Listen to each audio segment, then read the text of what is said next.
ეს არის ევროპის ჩემპიონატამდე ბოლო შეკრება. 22-ში ვეთამაშებით ფინეთს, რომელიც ასევე ევროპის ჩემპიონატის მონაწილე გუნდია.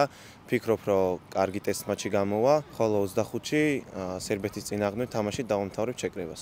განწყობა ძალიან კარგია გუნდში, რადგან პირველად მოხდა, როდესაც 20 წამდენების შესარჩევით გავიდნენ ევროპის ჩემპიონატზე და ფიქრობ, რომ ევროპის ჩემპიონატზე ღირსეულად ვიასპარეზებთ. დავიწყეთ შეკრება ანტალიაში. კარგი განწყობა არის ძალიან გუნდში, ორი ძალიან მნიშვნელოვანი და კარგი ტესტ მატჩი გველოდება ფინეთის და სერბეთის წინააღმდეგ. ფინეთი ევროპის ჩემპიონატის მონაწილე გუნდი არის და მზადებით ამ თამაშისთვის. ბოლო შეკრება არის ევროპის ჩემპიონატამდე და ყველაფერი ისე უნდა დავდგათ, რომ უკვე მზადყოფნაში ვიყოთ ევროპის ჩემპიონატისთვის.